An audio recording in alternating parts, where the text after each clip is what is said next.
morning and welcome to Breakfast and Bible Study presented by First Presbyterian Church in Bradenton, Florida. My name is Dwayne Smith and I'm an elder at First Presbyterian.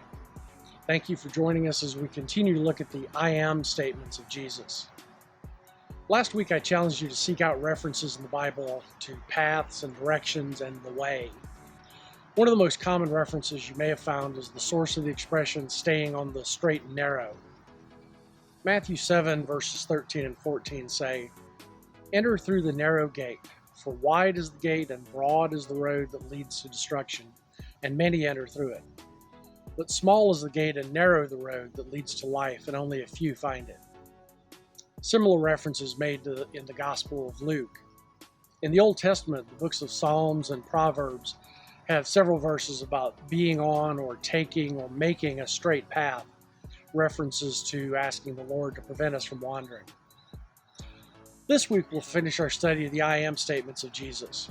There's a little overlap between last week and this, but anything that informs us about gaining eternal life is worth repeating.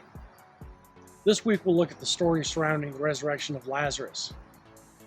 Speaking to Martha, Jesus said to her, "I am the resurrection and the life. The one who believes in me will live, even though they die." There's occasionally confusion about exactly what resurrection is. It's sometimes confused with reincarnation, but the two are distinct and separate, both spiritually and, well, I'd say practically if reincarnation were actually a thing.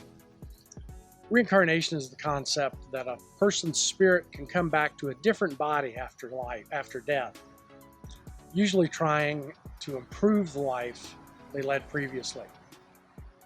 Although some obscure Jewish traditions incorporated reincarnation, it's never mentioned in the Bible, and no contemporary Christian denomination contains it in any form.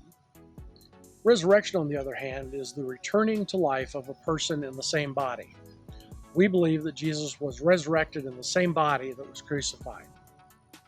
If we were discussing this in a group in person, I'm sure there would be questions about the status of someone who was brought back to life after CPR or similar medical procedures. I don't really have an answer to that kind of question, but I will touch on this topic in just a minute. In chapter 11 of the Gospel of John, Jesus had been called to come to Bethany to heal a friend of his.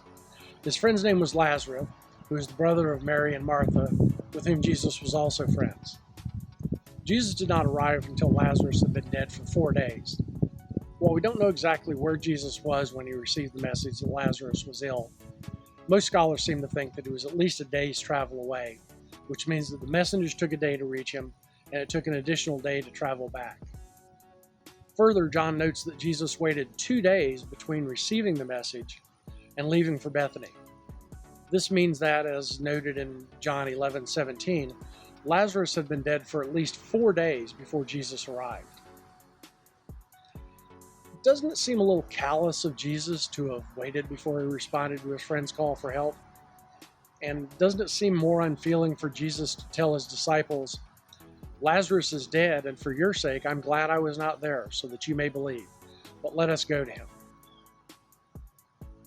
Jesus has a lesson to teach the disciples and others in attendance. He's going to say something that can't stand alone. It must be shown beyond a doubt, so there's no misunderstanding, no question about the authenticity of the event. Jesus is going to bring Lazarus back from the dead. Why, though, did Jesus wait before he returned to Bethany? Jewish tradition at the time held that a person's spirit would linger near its body for 3 days, hoping to be able to re-enter it. By waiting for 4 days, no one who witnessed the miracle of Lazarus' resurrection could say, "Oh, Lazarus wasn't really dead. His spirit just left his body and then returned. Jesus didn't have anything to do with it." We should bear in mind that Jesus' delay was not done in a cold, calculating way just so he could make a point. He was truly unhappy that Lazarus had died. In the shortest verse in the Bible, John 11:35, we're told that Jesus wept when he was escorted to Lazarus' tomb. Jesus, as a man, had friends and he cherished each of them. Knowing that Lazarus had experienced death was painful for Jesus, even knowing that he would be brought back to his body shortly. We don't know what Lazarus experienced during those 4 days, but we know that Mary and Martha experienced the feeling of sorrow and loss that we all experience when a loved one passes away. Any discussion of resurrection involves questions about what happens when we die and when do we go to heaven.